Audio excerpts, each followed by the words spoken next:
fait toutes choses bonnes en son temps. Il nous donne l'opportunité de vous retrouver en ce jour dans le cadre de cette nouvelle édition de votre programme Oasis. Et bien sûr, je vais le rappeler, Oasis, c'est ce programme que nous vous proposons chaque semaine dans le but de vous édifier et de vous bâtir dans la parole de Dieu. Avec notre invité, le pasteur Michel, nous abordons un ensemble de thématiques liées bien sûr à la marche chrétienne. Et avec lui, en ce jour encore, nous allons aborder un nouveau sujet. Salut pasteur et bienvenue. Salut pasteur Eric, c'est un plaisir d'être à nouveau avec vous sur ce plateau. Salut aux téléspectateurs et aux internautes. On va dire, on a rendu grâce à Dieu pour tout ce qu'il ne cesse de faire dans chacune de nos vies et pour l'opportunité qu'il nous a donnée de commencer cette autre période de l'année. On va dire, nous allons poursuivre notre parcours aujourd'hui. C'est un grand privilège et un grand plaisir de servir. Alors justement, vous avez parlé de service, on va se rendre utile à Dieu. C'est la préoccupation de notre émission de ce jour. Comment être utile à Dieu? Pourquoi être utile à Dieu? À quoi est-ce qu'une vie peut être exposée lorsqu'elle n'est véritablement pas utile à Dieu? Autant de questions auxquelles nous allons essayer d'apporter des réponses dans le cadre de cette édition, pasteur Michel. Tout à fait, c'est très important parce que la semaine dernière, nous avons proclamé des bénédictions sur nos téléspectateurs, sur les internautes. Et il est important que chacun de ceux qui nous écoutent, qui nous suivent, sache que nous sommes bénis pour être utiles à la société. Quand Dieu bénissait Abraham, il lui disait je ferai de toi une bénédiction. Donc, il n'était pas béni pour lui-même. Il était béni pour être une bénédiction pour des multitudes. Et la semaine dernière, nous avons proclamé une bénédiction qui disait « Tu seras une couronne éclatante dans la main de l'Éternel, un turban royal dans la main de ton Dieu. » Je voudrais réitérer cette bénédiction en ce début d'année à nos téléspectateurs et internautes. Chers téléspectateurs, tu seras une couronne éclatante dans la main de l'Éternel et un turban royal dans la main de ton Dieu. Donc, je voudrais embrayer, si vous le permettez, pasteur. Allez-y, pasteur. En disant une couronne éclatante dans la main de l'Éternel, ça suppose que nous sommes appelés à agir avec l'Éternel. Parce que la main de l'Éternel, ça représente son action. Quand la Bible parle de la victoire du peuple d'Israël sur les Égyptiens, elle dit à main forte et à bras étendus. La main, c'est la manifestation ou bien c'est le symbole, la représentation de l'action de Dieu. C'est la représentation du don de Dieu aux hommes.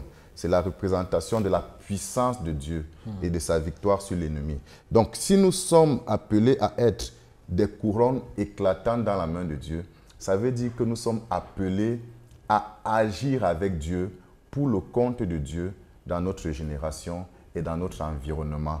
Et c'est de cela qu'il est question. C'est de cela qu'il est question, mais il est important de le préciser, Dieu même est un Dieu d'action. Effectivement, Dieu est un Dieu d'action. Dieu n'est pas un Dieu de paresse. Dieu, c'est un Dieu qui parle et ensuite qui veille sur sa parole pour l'exécuter. Donc, il dit une chose et il l'exécute. Mais ce que nous devons savoir, c'est qu'il a confié à l'homme, à vous et moi, chers téléspectateurs et internautes, la responsabilité d'exécuter dans le monde la parole qu'il a proclamée. Il nous a donné la responsabilité d'exécuter la parole qu'il a proclamée et il nous dote également d'aptitudes et de capacités. On aura l'occasion d'en parler dans le cadre de cette édition. Mais déjà, quand on dit être utile à Dieu, pasteur Michel, cela renvoie à quelle réalité? Mais c'est très important pour chacun de se demander en quoi suis-je utile à Dieu dans la société.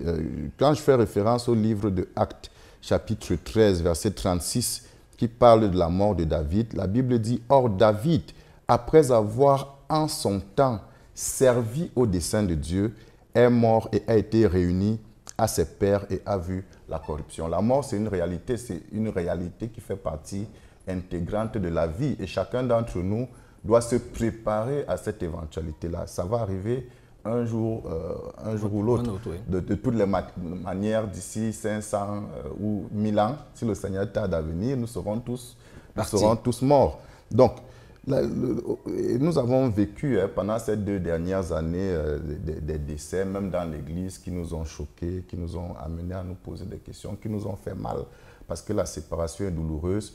Mais je voudrais dire à nos téléspectateurs et aux internautes, la question à se poser, lorsqu'on fait face à ce genre de circonstances, ce n'est pas pourquoi il est parti. Dieu est souverain dans ce type de situation. Mais la question à se poser, c'est est-ce que moi, quand je partirai, il sera dit de moi comme il est dit de David, ou comme il a été dit de David, il a servi au dessein de Dieu dans sa génération. Donc la bonne question à se poser, c'est est-ce que je suis aujourd'hui en train de servir au dessein de Dieu dans ma génération? Donc il est important de savoir que Dieu a des desseins dans le monde pour l'humanité qui doivent être accomplis dans chacune des générations. Et chacun d'entre nous, nous avons notre partition à jouer, nous avons notre rôle à jouer, nous avons notre pierre à apporter à l'édifice. Donc, la vie nous est donnée, le souffle de vie nous est accordé de la part de Dieu pour que pendant le temps que nous avons de notre existence sur la terre, nous mettions ce souffle de vie à la disposition de Dieu pour l'accomplissement de ses desseins. Et c'est de ça qu'il était question lorsque on faisait référence à la mort de David. Il y a allez-y, pasteur. Une parabole qui m'interpelle souvent beaucoup à titre personnel, par rapport qui m'a souvent poussé moi-même à me réengager, à me reconsacrer à Dieu. C'est la parabole de Luc chapitre 13, versets 6 à 8, que Jésus avait dit à ses disciples. Il leur dit aussi cette parabole. Un homme avait un figuier planté dans sa vigne. Il vint puis y chercher du fruit et n'en trouva point. Alors il dit au vigneron, voilà 3 ans que je viens chercher du fruit à ce figuier et je n'en trouve point. Coupe-le. Pourquoi occupe-t-il inutilement la terre? Le vigneron lui répondit, Seigneur, laisse-le encore cette année, je creuserai tout autour et j'y mettrai du fumier. Donc, c'était un propriétaire de la vigne et le propriétaire de la vigne, c'est Dieu. C'est lui qui nous a placés dans le monde et nous sommes comme des figuiers dans sa vigne. Et Jésus avait dit à ses disciples, ce n'est pas vous qui m'avez choisi, mais c'est moi qui vous ai choisi et je vous ai établi pour que vous portiez du fruit et du fruit qui demeure. Donc nous sommes comme des figuiers dans la vigne pour porter du fruit et du fruit qui demeure. Donc dans ce cas de figure, le maître est venu, le propriétaire de la vigne, il est venu chaque année. C'est comme si à la fin de chaque année, il venait vérifier s'il y a eu des fruits ou pas. Sur le figuier. Une année, 2 années, la 3e année, il a dit non. 3 ans, c'est trop. Sans fruits, je vais le couper parce qu'il est en train d'occuper de l'espace inutilement. Je vais faire bon usage de cet espace et probablement planter un figuier qui va porter du fruit. Dieu veut que nous portions du fruit. Dieu veut que nous soyons utiles dans le monde. Il veut que nous soyons utiles dans la vigne. Ce que nous lisons dans ce passage, c'était une expression de la frustration du vigneron. Je veux dire du propriétaire de la vigne qui arrive et qui ne trouve pas du fruit 3 années consécutives. Heureusement qu'il y avait le vigneron qui était un intercesseur que je vais assimiler au Seigneur Jésus, oui. dont la Bible dit qu'il est notre avocat auprès du Père. Dans ce vigneron, il a intercédé, il lui a dit donne-moi encore cette année-ci. Je vais creuser tout autour, je mettrai du fumier.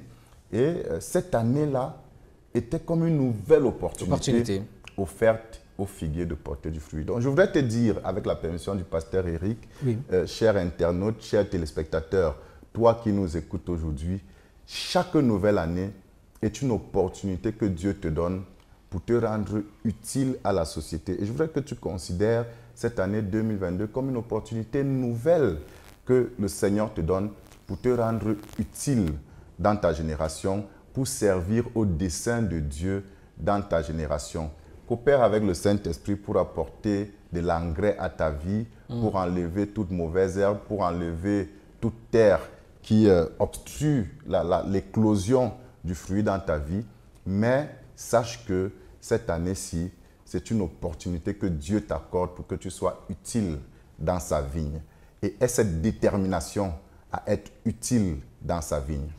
Et cette détermination à être utile dans sa vigne, je rappelle, nous parlons d'être utile à Dieu. Et certains qui nous regardent et nous écoutent certainement pourraient se poser la question, Pasteur Michel, comment est-ce que je parviens à être utile à Dieu? Ça, c'est une excellente question. Et la première chose, c'est de savoir que je n'existe pas par hasard. Et il faudrait que chacun de nos téléspectateurs et chacun des internautes qui nous suivent aujourd'hui sache qu'ils ne sont pas le fait du hasard.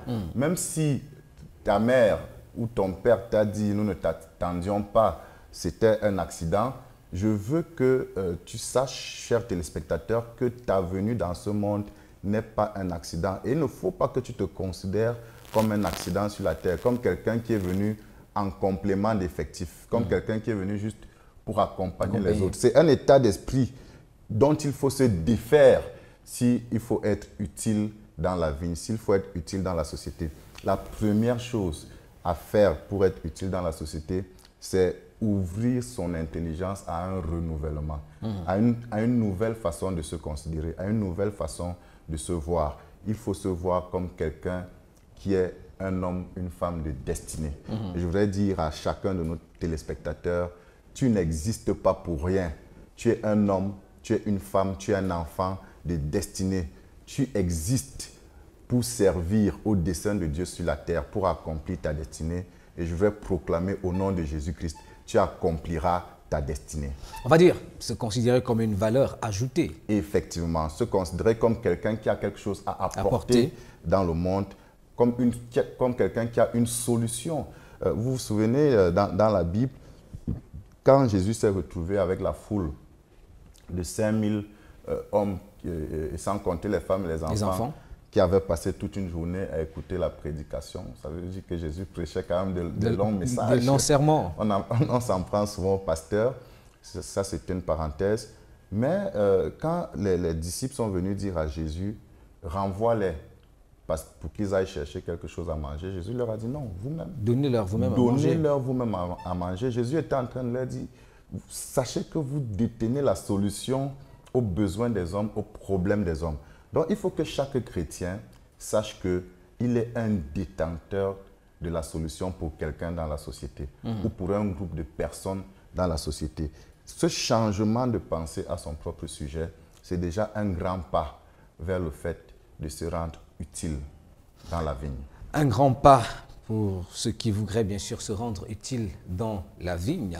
Je rappelle aujourd'hui, il est question pour nous de parler de comment est-ce que nous pouvons tout au long de cette année être véritablement utiles au Seigneur et quelles sont les grâces et les faveurs qui sont associées à cela. On va retrouver la chorale d'Integrity for All pour un moment de célébration en musique et juste après nous reviendrons pour parler de ces aptitudes, de ces capacités, de comment est-ce qu'on peut mettre ce que le Seigneur, vous l'avez évoqué tout à l'heure, les 5 pains et les 2 poissons, ça peut représenter quoi dans notre vie aujourd'hui et comment effectivement le mettre utile, au service du Seigneur et se rendre utile à Dieu. On en parle juste après cette pause que nous propose la chorale d'Integrity for All.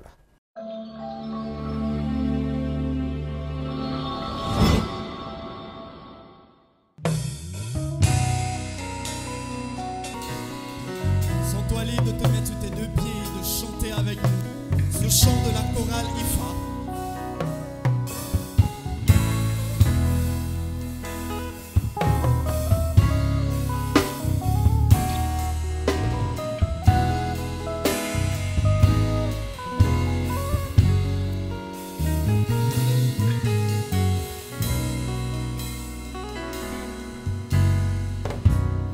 Autrefois j'étais dans l'ignorance, menant une pleine vie d'errance, dans ce monde rempli d'intolérance, étranger de tes promesses, dépourvu de toute intelligence, qui était obscurci dans ma conscience, étant séparé de ton alliance, sans aucune assurance. Mais un jour lorsque je t'ai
Nous sommes de retour après ce merveilleux cantique qui nous a été proposé par la chorale d'Integrity for All. Pasteur Michel, on parlait justement avant cette pause de comment est-ce qu'on peut être utile à Dieu. On est doté d'un certain nombre de talents. Est-ce que c'est en devenant prédicateur? Est-ce que c'est en étant ancien d'église? Est-ce qu'on est seulement utile à Dieu à l'église? Non. Donc, je reprends ce que j'ai dit avant la pause. Il faut un changement, un renouvellement de l'intelligence. Il faut se considérer dans le monde comme un homme ou une femme de destinée. Il faut se considérer comme un apporteur de solutions à la société. Et quand je parle de la société, je ne parle pas seulement de l'Église. Le deuxième élément important, c'est qu'il faut savoir qu'on a quelque chose à donner. Et chacun doit être conscient du fait qu'il a quelque chose à donner. De toutes les manières, tu ne peux pas avoir Jésus-Christ dans ton cœur et ne pas avoir à donner. L'apôtre Paul, quand il est arrivé au temple, appelé la Belle, et qu'il a trouvé le paralytique, il lui a dit, je n'ai ni or ni argent, mais ce que j'ai, je te le donne. Au nom de Jésus-Christ de Nazareth, lève-toi et marche. Donc, il n'avait pas d'or, il n'avait pas d'argent, mais il était conscient de ce qu'il avait. Il avait quelque chose à donner. Et je veux appeler les chrétiens, les disciples du Seigneur Jésus-Christ, à la conscience de ce qu'ils ont quelque chose à donner. Si tu as Jésus-Christ dans ton cœur comme ton Seigneur et Sauveur, si tu as le Saint-Esprit habitant en toi, alors tu as quelque chose à donner aux hommes. Tu as quelque chose à donner à la société. Et si l'on s'en tient à la parabole des talents, la très célèbre parabole de Matthieu chapitre 25, à partir du verset 14, où Jésus il donnait à ses disciples un certain nombre de paraboles pour leur dire comment est-ce que ça fonctionne dans le royaume des cieux. Il dit il sera comme d'un homme qui partant pour un voyage appela ses serviteurs et leur remit ses biens. Il donna 5 talents à l'un, 2 à l'autre et 1 au troisième, à chacun selon sa capacité. De la même manière, Jésus-Christ il est parti comme en voyage et il va revenir. Et quand il va revenir, nous allons devoir lui rendre compte de l'usage que nous aurons fait de ces talents-là. Nous en reparlerons. Mais il a confié à chacun de nous un talent, 2 talents, 3 talents. Il a béni chacun de nous avec du potentiel, avec des aptitudes, avec des capacités. Il faut en être conscient. Donc la deuxième chose pour être utile dans la vie, c'est enlever de sa pensée l'idée selon laquelle je ne sers à rien, je ne suis bon à rien. Et il y a plusieurs personnes qui ont grandi comme ça dans des environnements où on leur a dit tu n'es bon à rien, tu es nul, tu ne sais rien faire. Et ils ont grandi avec cette mentalité, avec cet état d'esprit. Au nom puissant de Jésus-Christ, en accord avec le Saint-Esprit, nous renversons cette forteresse de ta pensée et nous renversons cette pensée qui vient de l'enfer et qui te dit que tu es nul et inutile dans la société. Je veux que tu saches que tu n'es pas nul. Tu es un homme rempli de potentiel, une femme remplie de potentiel. Tu as des talents, tu as des dons spirituels. Et c'est important de le savoir. Et les talents sont divers. Oui. La capacité de prêcher, de communiquer, c'est un talent. La capacité de jouer d'un instrument de musique, c'est un talent. La capacité même de jouer du football. Nous sommes en pleine Coupe d'Afrique des Nations. Il y a des gens qui ont servi le Seigneur, qui ont servi aux intérêts du royaume des cieux en jouant au football, en faisant usage de ce talent-là. C'est un talent. Comme pour dire que ce n'est pas que dans les 4 murs d'un temple qu'on est utile à Dieu. Nous sommes appelés à être utiles à Dieu dans notre génération et dans la société. La capacité à gérer de l'argent de façon convenable, c'est un talent. La capacité à planifier, à administrer, à organiser, c'est un talent qui peut être utile à la maison de Dieu. Donc, il y a plusieurs talents dont les chrétiens sont dotés et dont ils doivent être conscients. Mais il est important qu'ils soient conscients de ce qu'ils ont un talent. Conscients de ce qu'ils ont un talent et bien sûr en faire bon usage. En faire bon usage. Donc ça, c'est la conscience de l'existence du talent, du potentiel. C'était la deuxième étape. Et comme on va le voir, je ne vais pas lire la totalité du passage, Dieu s'attend à ce que nous développions le talent, que nous multiplions le talent. Plusieurs personnes se croient inutiles, plusieurs personnes se croient incapables d'agir. Pourquoi? Parce que quand ils voient d'autres personnes faire des choses exceptionnelles, ils se disent ça ne vaut pas la peine. Alors que ils ont un talent qui est peut-être à un niveau embryonnaire qu'il faut multiplier, qu'il faut développer. Dans cette histoire, celui qui avait reçu 5 talents alla les multiplier et il en gagna 5 autres. Celui qui avait reçu 2 talents, il alla les multiplier et il en gagna 2 autres. Celui qui a reçu un seul talent, il n'en a rien fait. Il s'est tellement sous-estimé. Il n'en a rien fait. Il a dit, mais pourquoi le maître donne 5 à l'un, 2 à l'autre? Pourquoi c'est à moi qu'il donne 1? Donc, il avait probablement de l'amertume, des raisons de ne rien faire. Mais la troisième chose à faire pour être utile dans la vie, après avoir identifié son talent, c'est qu'est-ce qu'il faut faire pour multiplier mon talent. Une chose à faire, c'est d'identifier quelqu'un qui a déjà développé son talent dans ce domaine et de savoir auprès de lui comment est-ce qu'il est parvenu à développer ce talent, d'apprendre auprès de lui et de découvrir les secrets de sa progression. Une autre chose à faire, c'est de la lecture dans le domaine, le domaine du talent. Il y a même des domaines où il faut carrément rentrer à l'école. À l'école, oui. Pour les développer, ainsi de suite. Mais nous avons la responsabilité de développer le talent. Le talent est comme un muscle.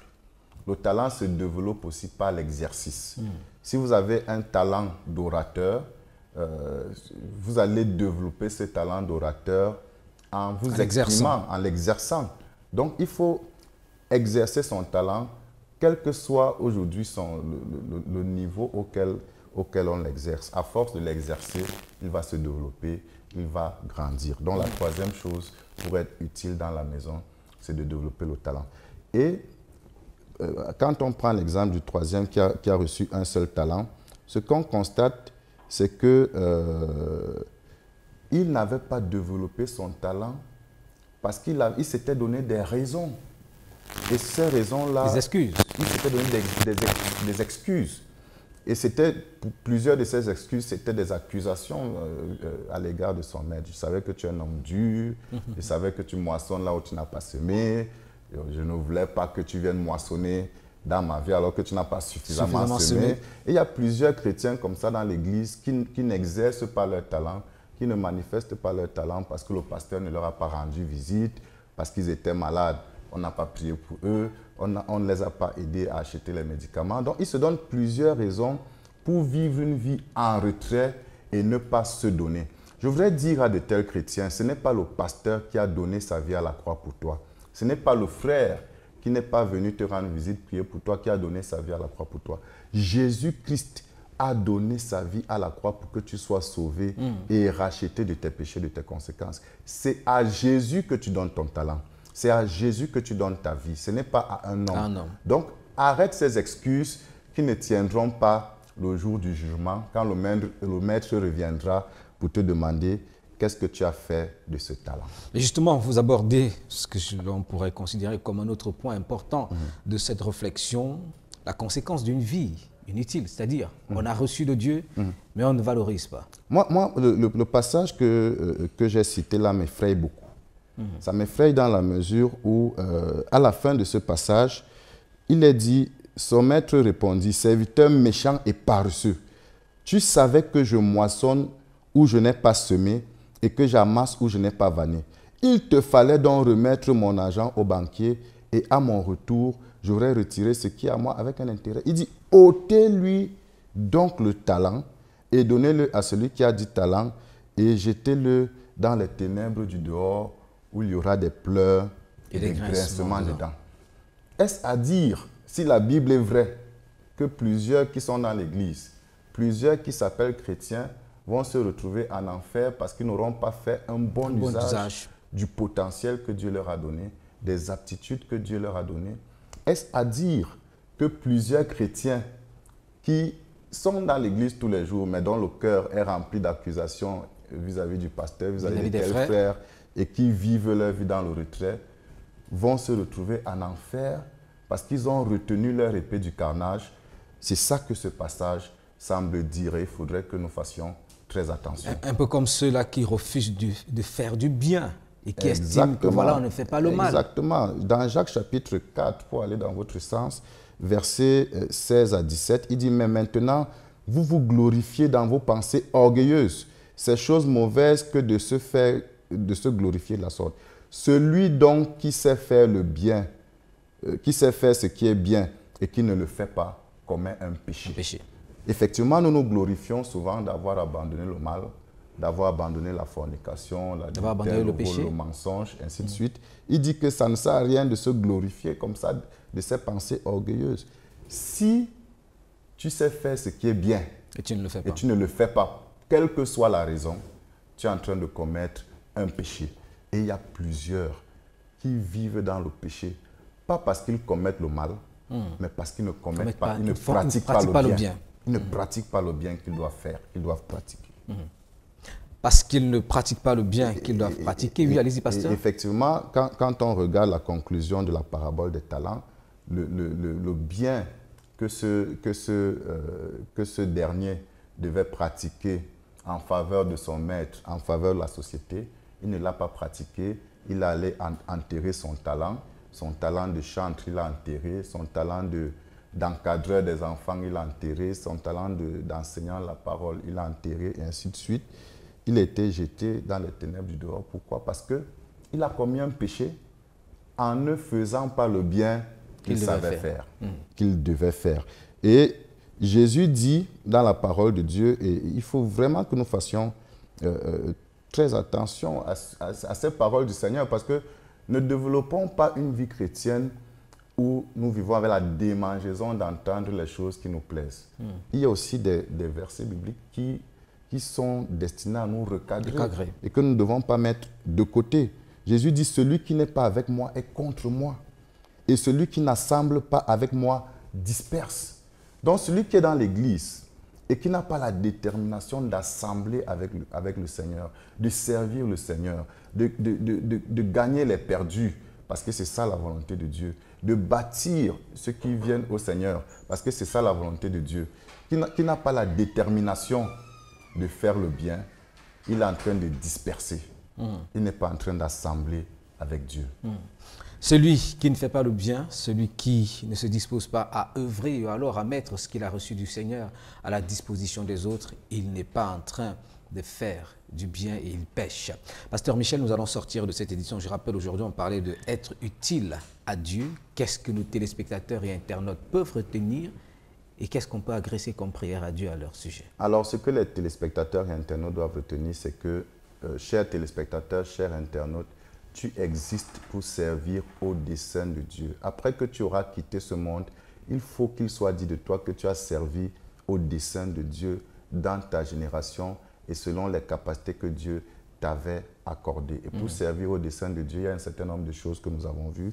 La première des choses, c'est d'être conscient de ce que tu n'existes pas par hasard. Tu existes pour servir au dessein de Dieu. Tu es un homme, tu es une femme de destinée. La deuxième des choses, c'est qu'il faut que tu sois conscient de ce que tu as un talent, tu as du potentiel, tu as des aptitudes.